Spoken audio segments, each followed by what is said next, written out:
মুসা নবীর কাছে একদিন আজরাইল ওই রকম এসেছে।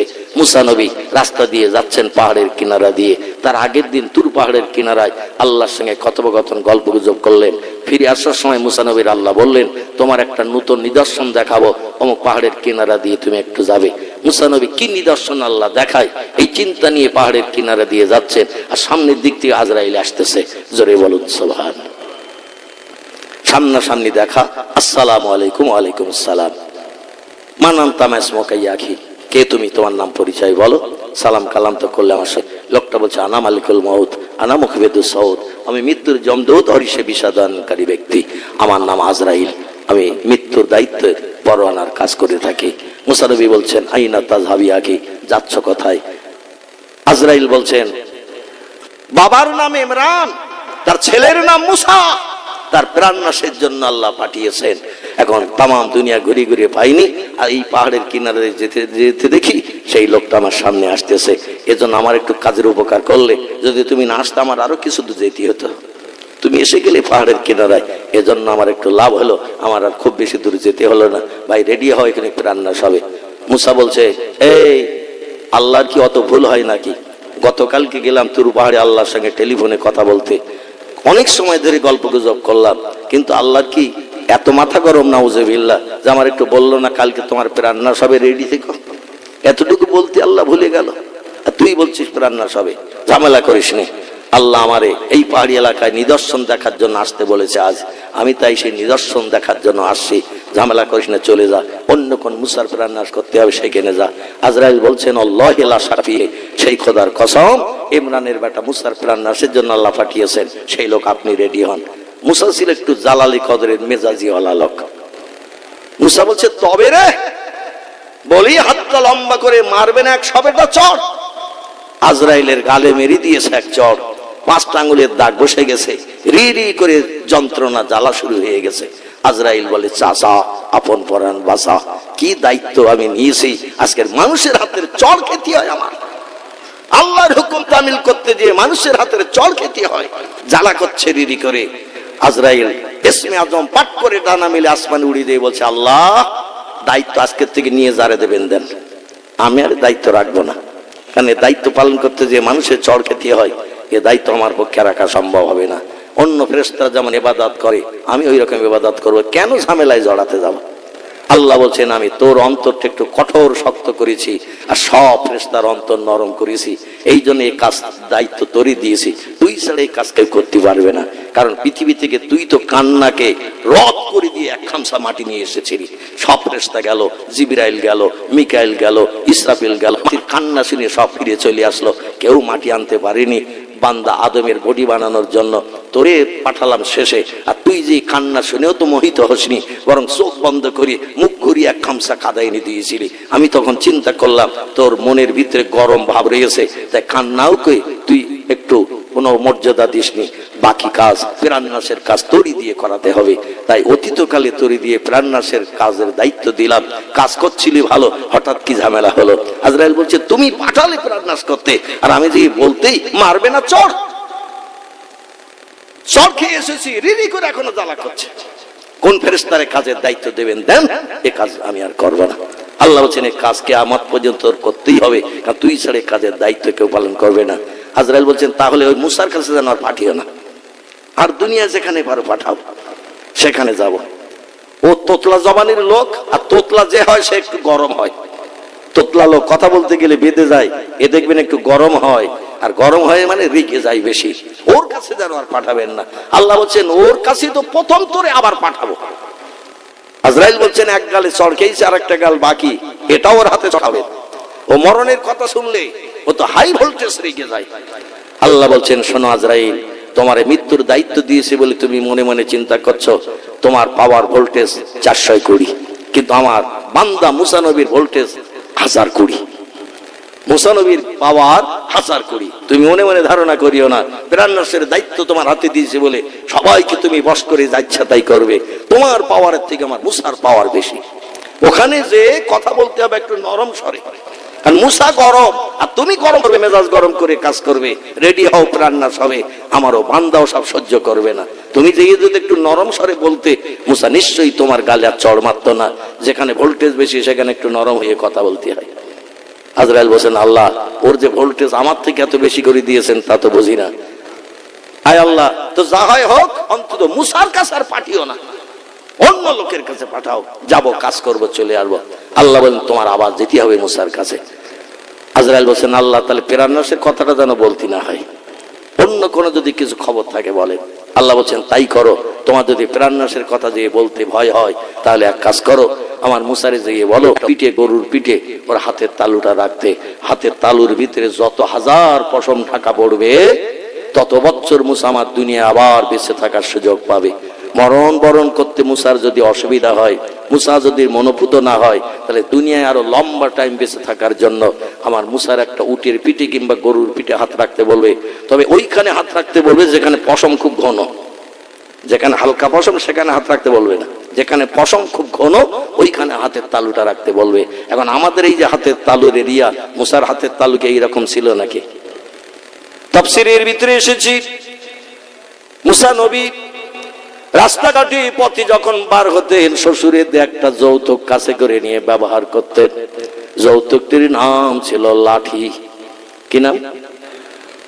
এই শ্বশুরের নাম ছিল হযরতে শুআয়ব আলাইহিস সালাম। মাদায়েনের দেশের মানুষ, যে দেশে তুর পাহাড় অবস্থিত সেই দেশে ছিল পয়গম্বর শুআয়ব নবীর বাড়ি। শুআয়ব নবীর বড় কন্যা ছিলেন যিনি, নাম ছিল তার সফুরা। কি নাম বললাম? সফুরা। সফুরা পয়গম্বর শুআয়ব নবীর বড় কন্যার বিয়ে করে কন্যা দায় থেকে নিষ্কৃতি দেওয়ার কারণে, মগজের দুশ্চিন্তা দূর করে দেওয়ার কারণে পয়গম্বর বলল, বাবা বাড়ি যাবে, সংসার করবে, আমার কন্যারে নিয়ে যেতে হবে। আমার কথা যাতে সবসময় তোমার মনে পড়ে, শ্বশুর হিসাবে তোমার একটা যৌতুক দিচ্ছি, এটা নিয়ে কাছে রাখবে, দেখলে আমার নাম মনে পড়বে। মুসা বলে, কি দেবেন? পয়গম্বর শুআয়ব বলেন, আমার হাতের লাঠিটা তোমারই দিচ্ছি। কি দিচ্ছি? লাঠি। এখনকার শ্বশুর যদি জামাইরে লাঠি টাঠি দেয়, জামাই নেবে তো নাকি? জামাই বলে, গোটা তিনেক লাগলে সামনের বার আশা দিন নিয়ে আসবো, বিড়াল ইঁদুর মারার জন্য, কুকুর টুকুর মারার জন্য। আমার বাড়িতে 13টা লাঠি রয়েছে, 3টে দিলে অসুবিধা হবে না। যদি জামাইরে কিছু দিতে চাও তো অন্তত 36 ইঞ্চি কালারিং টিভি দাও। ব্যবসা করার জন্য 4 লাখ টাকা দাও, 3 কামরা ঘর করে দাও, রান্নাঘর সমেত, তাহলে তোমার মেয়ে স্বস্তি পাবে। অন্যথায় কালী পুজোর ঢোলের বটো গুলুমগালাম অ্যাকশন চলবে। খবরের কাগজ আলগা করলে প্রায় প্রতিনিয়ত দেখতে পাওয়া যায় স্ত্রীর উপর অত্যাচারের স্টিম রোলার চলছে। ঠিক বললাম না ভুল বললাম? শুধু যৌতুক আর যৌতুক। আরে যৌতুকের দাবি করে কত মেয়েকে এই পৃথিবী থেকে বিদায় হতে হচ্ছে, তার কোনো ইয়াত্তা নাই, ঠিক নাই। পয়গম্বরকে শ্বশুর দিলেন একটি লাঠি। এই লাঠিটা মুসা নবী ঘর থেকে যখনই বার হতো লাঠিটা সঙ্গে রাখতেন, শ্বশুরের দেয়া যৌতুক। লাঠিটা সামনে যখন খাড়া করে ধরতেন, মুসা নবীর কাঁধ পর্যন্ত উঁচু হতো। তাফসীরের ভিতরে লেখকেরা লিখেছেন, এই লাঠিটার দৈর্ঘ্য ছিল 40 গজ।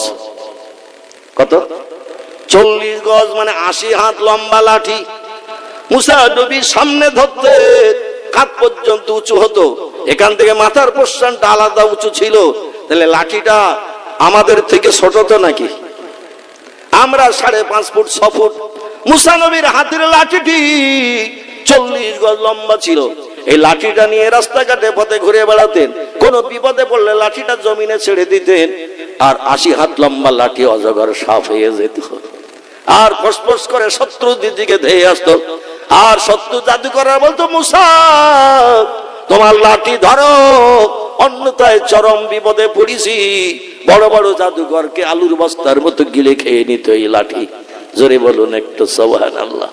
নীল দরিয়ার কিনারায় চলে গেল পয়গম্বর বনী ইসরাইল কমের মানুষদের নিয়ে। নীল দরিয়ার কিনারায় চলে গেল, মিশর পরিত্যাগ করিয়ে বনী ইসরাইল 18,000-এর উপরে মানুষ।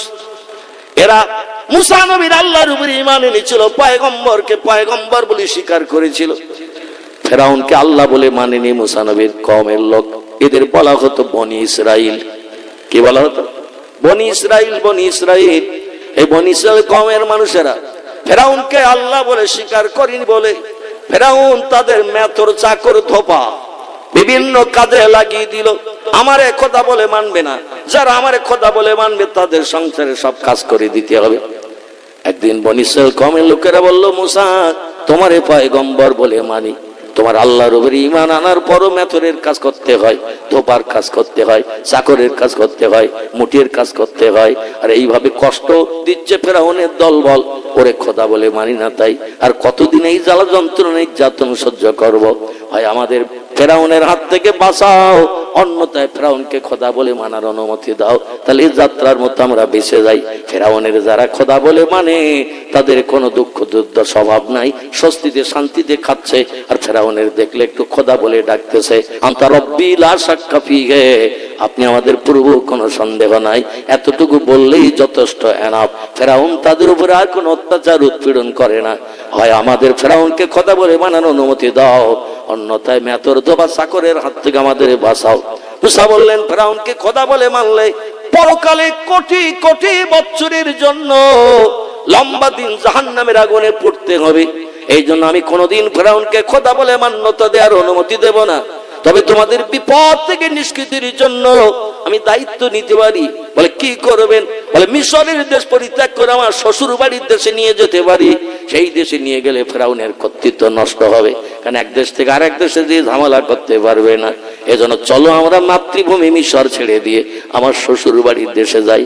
18,000-এর উপরে মানুষকে সঙ্গে নিয়ে রাতের বেলা মুসা নবী, ফেরাউন তার দলবল যখন বিশ্রাম নিচ্ছে, ঘুমাচ্ছে, পিঁপড়ের শাড়ির মতো লাইন দিয়ে সব মাদানের দেশে নিয়ে যাচ্ছে। আর মুসার লোকজন নিয়ে যাচ্ছে, আর মগজে দুশ্চিন্তা, কোন এলাকায় নিয়ে তাবু গাড়বো। 18,000 উপরে মানুষদের খাওয়া দাওয়ার দায়িত্ব নিতে হবে, কারণ আমি তো নিয়ে যাচ্ছি, সব দায়িত্ব তো আমার মাথায়। হাজার চিন্তা নিয়ে যেতে যেয়ে পথ ভুল হয়ে গেছে। যে পথ দিয়ে যাওয়ার দরকার সে পথ দিয়ে না যে নীল দরিয়ার দিকে রওনা দিয়েছেন। ভোর হয়ে গেল, আর নীল দরিয়ার কিনারায় যে হাজির হয়ে গেল। সঙ্গী সাথীরা বলে, মুসা তোমার শ্বশুর বাড়ির দেশে মাদায়েনে নিয়ে যাবে বললে, এখন তো সাগরের ধারে নিয়ে এসেছো, পিছনের দিকে তাকিয়ে দেখো। ও মুসা, ফেরাউন তার দলবল ঘোড়ার পিঠে চেপে অগ্নি অস্ত্র নিয়ে আসছে আমাদের পিটানি দেবে বলে। কারণ মেথর চলে যাচ্ছে, ধোপা চলে যাচ্ছে, চাকর চলে যাচ্ছে। ইবলিস শয়তান মানুষের চেহারা ধারণ করে রাজদরবারে যে হই হুল্লোড় শুরু করে দিয়েছে। তোমাদের চাকর চলে যাচ্ছে, ধোপা যাচ্ছে, মেথর যাচ্ছে, এমন করে মুঠে চলে যাচ্ছে। বাজার করে মাল কার মাথায় তুলে দেবে, পায়খানা করে কার হাত দিয়ে পরিষ্কার করাবে, রান্না বান্না কার দিয়ে করে নেবে, রাতের বেলা বিশ্রাম নেবে, পাকার হাওয়া কার দিয়ে খাবে, সব চলে যাচ্ছে। ইবলিস শয়তান মানুষের চেহারা ধারণ করে রাজদরবারে হই হুল্লোড় শুরু করে দিয়েছে। ঘুমালে কিন্তু বিপদ, ওঠো তাড়াতাড়ি ওঠো, চাকর মেথর ধোবা চলে যাচ্ছে, সব ধরো। ফেরাউন ডেকে বলে, হামান, মেথর চাকর ধোবা চলে গেলে তো আমারে খোদা বলে মানে যারা, তাদের তো বিপদের আশঙ্কা দেখা দেবে, আর তারা আমার খোদায় দাবি নস্যাৎ করে দিয়ে দেবে, বলবে আমাদের খাটতে হবে, কষ্ট করতে হবে, তাহলে খোদা বলে কি লাভ? এই জন্য তাড়াতাড়ি ঘোড়া চালাও। ঘোড়া চালিয়ে দিল, চলে যাচ্ছে যারা তাদের ধরার জন্য। লোকজনও চলে আসতেছে ঘোড়ার পিঠে চেপে। আর মুসা নবী 18,000-এর উপরে বনী ইসরাইল কওমের মানুষ নিয়ে নীল দরিয়ার কিনারায় যে হাজির হয়ে গেছে। সঙ্গীরা বলছে, কোথায় আনলে তুমি? যাবো রাস্তা দিয়ে ঘুরে, আর সাগরের কিনারে এনেছো। এখন সামনে সাগরে গেলে জলস্থি কামড় কুমির আমাদের খাবে, আর পিছনে তো শত্রু আসতেছে, পিটানি খেতে হবে, উপায় কি? মুসা তখন চিন্তা করছে, কি এখন করি, কি করি এখন? হঠাৎ মগজ আল্লাহ একটু যুক্তি দিয়ে দিল। মুসা বলছে, আল্লাহ, এই ইমানদার মোমেনদের বিপদ থেকে নিষ্কৃতির জন্য শ্বশুর বাড়ির দেশে নিয়ে যাওয়ার পরিকল্পনা নিয়েছিলাম, কিন্তু পথ ভুল হয়ে গেছে। 18,000 উপরে মানুষের চিন্তা মগজে ছিল, সেই চিন্তা ভাবনা করে রাস্তা আসতে যে রাস্তা ভুল হয়ে গেছে। পিছনে তো শত্রুরা ঘোড়ার পিঠে দ্রুত চেপে এসেছে, ধরবে আর মারবে, আর আমি নেতৃত্ব দিচ্ছি, আমার মার তো সবার থেকে বেশি হবে। আল্লাহ মারের হাত থেকে বাঁচা যাবে কি করে? আল্লাহ বলছেন, তিলকা বিয়ামিনিকা ইয়া মুসা। জোরে বলুন একটু আল্লাহু আকবার। আল্লাহ ডেকে বলছেন, মুসা রে, তোর ডান হাতে ওটা কি? মুসা বলছে, আমার শ্বশুরের দেয়া যৌতুক লাঠি। মাঝে মাঝে গাছের ডালে বাড়ি মেরে পাতা বাড়ি ছাগল খাওয়াই। রাস্তাঘাটি পথে চলার সময় শত্রুদের সামনে বলে লাঠি ব্যবহার করে বিপদ থেকে নিষ্কৃতির ব্যবস্থা করে। আল্লাহ বলে, অত গল্প করতে হবে না, কি তোর হাতে তাই শুধু বল, এখন লম্বা গল্প শোনার সময় নাই। কি তোর হাতে বল। মুসা বলছে, আল্লাহ আমার হাতে হলো আশাবাড়ি লাঠি, শ্বশুরের দেয়া যৌতুক, জামাইকে খুশি করার জন্য তওবা দিয়েছিলেন। আল্লাহ বলে, তোর হাতের ওই লম্বা লাঠি, 40 গজ লম্বা লাঠি, সাগরের কিনারায় দাঁড়িয়ে লাঠির এক মাথা হাতে ধর, আর এক মাথা সাগরের পানিতে লাগা, বাকি কাজ আমি আল্লাহ আমার।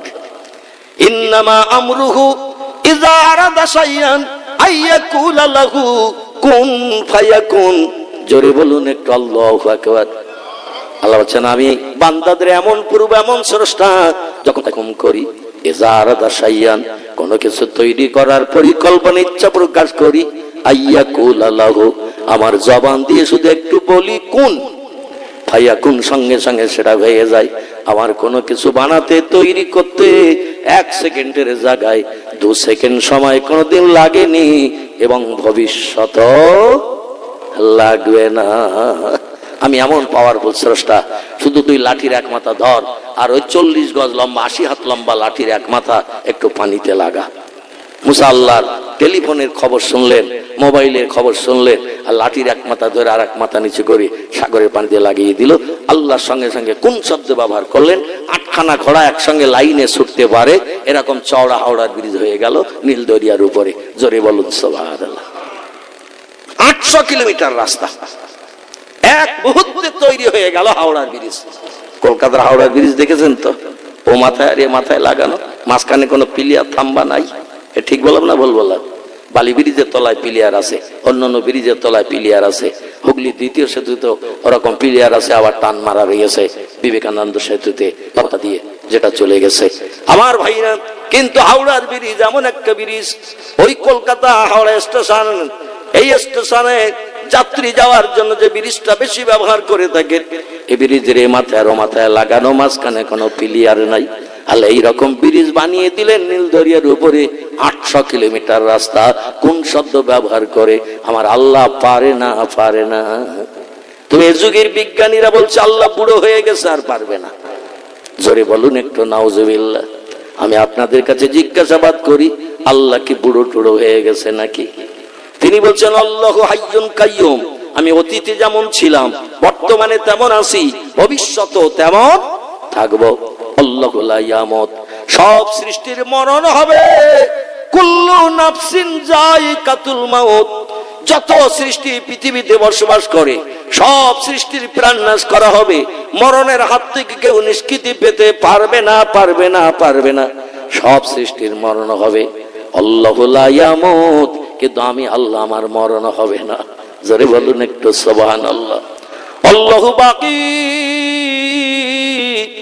যেদিন এই পৃথিবীতে কোন সৃষ্টি থাকবে না, সেদিন আমি আল্লাহ থাকবো চিরস্থায়ী চিরঞ্জীবী হয়ে। জোরে বলুন একটু আমিন। ইন্নাল্লাহা আলা কুল্লি শাইইন কাদির, আমার শক্তি হলো সব শক্তির ঊর্ধ্বে। ও দুনিয়ার বিজ্ঞানীরা অ্যাটম বোমা বানালে, হাইড্রোজেন বোমা বানালে, রাসায়নিক জৈব বোমা বানালে, আগুন বোমা বানালে, উপর থেকে আগুন বোমা ছেড়ে দিচ্ছ, নিচে বুড়ি ঘর বাড়ি পুড়ে ধূলিসাৎ হয়ে যাচ্ছে। কত উন্নত হয়েছে তোমরা। তুমি আমার গোটা কয়েক পাওয়ার আছে, এই পাওয়ারের সঙ্গে একটু কিয়ামত পর্যন্ত পাল্লা দাও। তোমরা আমার সঙ্গে পাল্লা দিয়ে জয়ী হতে পারো কিনা একটু দেখো। আল্লাহ গোটা কয়েক পাওয়ারের কথা কোরআনে বলেছেন। বিসমিল্লাহির রহমানির রহিম।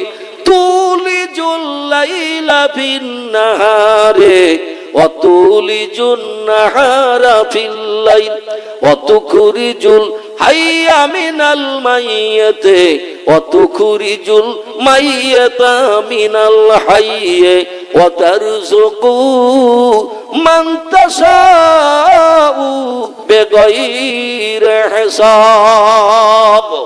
জোরে বলা যাবে না একটু আল্লাহু আকবার? একটু জোরে বলেন আল্লাহু আকবার। আরে আল্লাহর পাওয়ার, আল্লাহর শক্তি ক্ষমতা কত! আল্লাহ বলছেন বেশি জায়গায় তোমাদের আমার ক্ষমতা আছে, এর জন্য পাল্লা দিতে হবে না। আমি গোটা কয়েক কাজের দায়িত্ব দিলাম, একটু সফল হও। একটি কাজ হলো রাতের বেলা একটু জনগণকে উপকারের জন্য দিন বানিয়ে দেখাও। দিনের বেলা একটু রাত বানিয়ে বান্দাদের সুযোগ করে দাও বিশ্রামের জন্য। ও দুনিয়ার বান্দারা, ও ও দুনিয়ার বিজ্ঞানীরা, দার্শনিক, ইঞ্জিনিয়ারেরা, সাহিত্যিকেরা, বুদ্ধিজীবীরা, তোমরা শোনো, মরাকে একটু জিন্দা করে দেখাও, আবার জিন্দাকে এক মুহূর্তে কোন শব্দের মাধ্যম দিয়ে মারো। বিস্ফোরক করে মারলে হবে না, বুলেটের গুলি দিয়ে বক্ষ ঝাঁঝরা করলে হবে না, তরবারিতে আঘাত করে প্রাণনাশ করলে হবে না, নাক টিপে ধরে রাখলে হবে না 15 মিনিট, বস্তার ভিতরে ভরি দিয়ে মুখ বেঁধে পানির তলায় 20 মিনিট চুবিয়ে রাখলে হবে না। আমি আল্লাহ যেভাবে মারি সেভাবে মারো।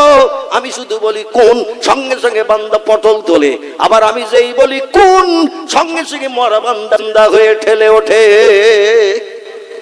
ওয়াতারযুকু মান তাশাউ বিগাইরি হিসাব। গলা ছেড়ে বলুন আল্লাহু আকবার। আল্লাহ বলছেন, গহীন জঙ্গলের ভিতরে 1400 গুন্ডারা কোন ব্যক্তিকে রাস্তা থেকে তুলে নিয়ে যে গাছের গায়ে পিছনে হাত পা বেঁধে প্রহার করে মারধর করে তার কাছে যা ছিল সব কেড়ে কেড়ে নিয়ে চলে গেল। বান্দাটার গাছের গায়ে বাঁধা দড়িও খুলে দিল না। বান্দা গাছের গায়ে পিছন দিক থেকে হাত পা কোমরে সব বাঁধা, চুপ করে দাঁড়িয়ে থাকলো গাছের গায়ে। মাঝে মাঝে চিল্লাচ্ছে বাঁচাও বাঁচাও। এখন জঙ্গলে যদি কেউ চিল্লাই বাঁচাও বাঁচাও করে, মানুষ আওয়াজ শুনলে দৌড়বে না তার উপকার করতে যাবে?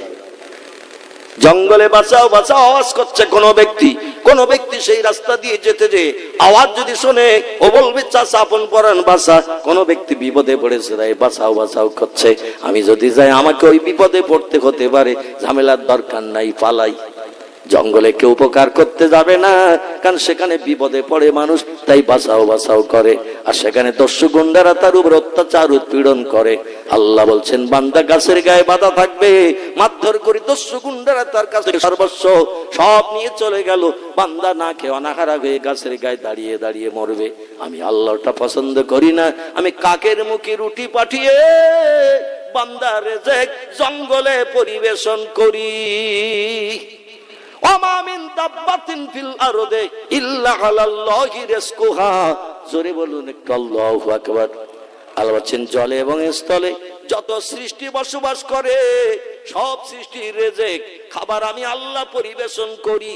আমার দেওয়া খানা, আমার দেওয়া খাবার ছাড়া এক দানা কোনো বান্দা বেশি খায় না, এক দানা কম খায় না। আমি আল্লাহ সব সৃষ্টির রিজক মেইনটেইন করে থাকি। চিল্লাই বলুন একটু সুবহানাল্লাহ। কথাটা সত্য না মিথ্যা?